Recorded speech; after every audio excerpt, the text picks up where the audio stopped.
everyone, this is Becca from Becca's Music Room. I'm a music teacher who talks about teacher tips, teacher life, teacherpreneurs, and all things that might hopefully make your life just a little bit easier. Today we're going to talk about what all you need to start a blog, because I know it can be a very daunting task. Now, when I started doing TPT videos, a lot of people have asked me blogging questions, which is why I did a whole series on blogs, which you can find in my Teacherpreneur playlist, all of them from how to blog consistently and what you need to do and writing tips for blogging and all those kind of things. What I didn't talk about was actually like starting your blog. So I'm gonna add a couple more videos about blogging. Hopefully they are helpful. And today we're going to talk about what you need to start a blog, because if you don't know, then that can be really confusing on its own. So a couple of things that you do need to start a blog. It's actually not as bad as it seems. The first thing that you need is your domain. Your domain is your name. So you need to decide what you want your name to be, maybe come up with a couple different options, and then you need to purchase it. You can purchase domain names from a couple different places. Two that come to mind are GoDaddy and SiteGround. SiteGround is a really awesome one. I really enjoy them. I'm going to talk more about them in a little bit, but those places, like, you can buy your name. And when you go to buy your name, you will type it in and it'll tell you whether or not it's available. You might have to come up with a couple different options.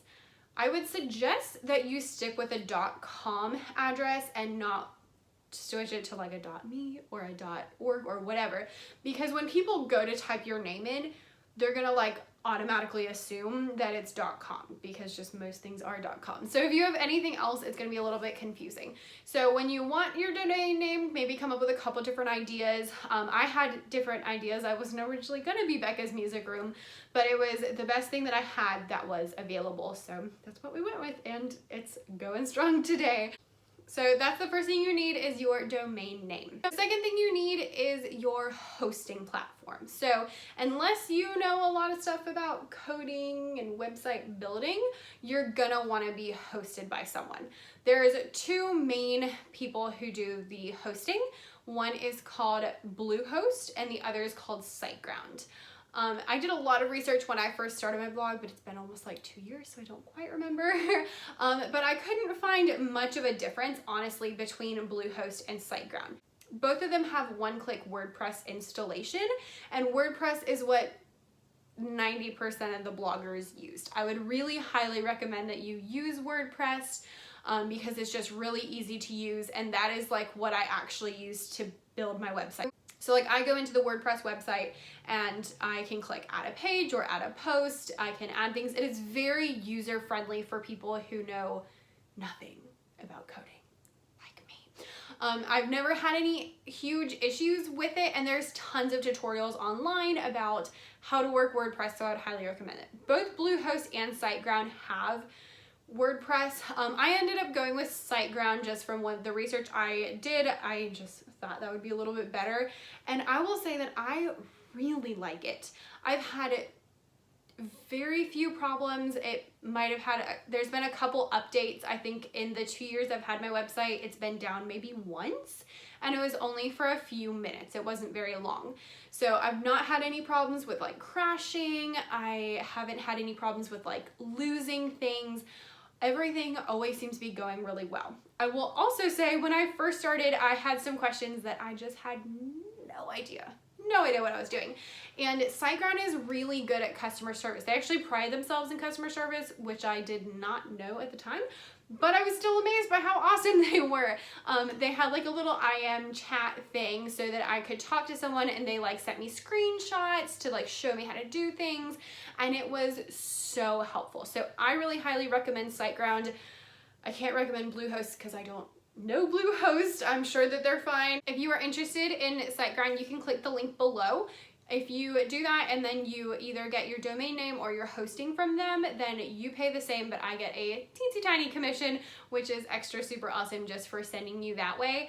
Again, that's not why I'm sending you there. I'm sending you there because I love them. Like, I actually went and got the referral link on purpose because I knew I was going to be recommending it anyway, so I was like, I might as well get paid for it. So you can click that, or you can check out Bluehost. I would encourage you to check them both out and see which one you like better. I like SiteGround. It's been great. I have no problems. All right, the third and final thing that you need to start your website is some content. That's it. So once you have your website, you want to fill out like your About Me page. You want to start making 1 or 2 blog posts. A lot of bloggers will say like, oh, you should wait and get like 10 blog posts out before you start. I would say just start as soon as you have one, as long as you have a plan to make more. Don't like put 1 blog post up and then leave it for a year. But if you're going to make a blog post once a week, then it's totally fine to just start with 1, add another one the next week, another one the next week, and before you know it, you will have plenty of posts. And that's it. All you need is those 3 things to start your blog. You need your domain name, you need your hosting, and you need your content. Now, you do have to pay for both your domain name and your hosting, but it's not a ton of money. Your domain will change depending on what name you pick. It's generally maybe $15. I've seen some that are higher, some that are lower, just again, depending on what you pick. It might be 10, it might be 15, it might be 20, it might be more. I know actually the name I originally wanted was like $150 or something, because I guess it had been a really big website and it wasn't anymore. So just do some digging, but it should be about $15. Hosting is more expensive. It's normally $150, $160 for a year, which really isn't that bad. It sounds bad and it is an initial investment, but it ends up being really great. And I would highly recommend that you use one of those to hosting down below, because they are really good. And when you want to build your website, you want someone good, because you don't want people on it and it crashing or to get viruses and stuff like that. So it is a little bit of an initial investment, but it is worth it. If you can just save up a little money, maybe from your TPT shop or just from your fund money account, then it will pay for itself very quickly. If you have any questions, please leave them down below. I'm happy to answer them as best as I can.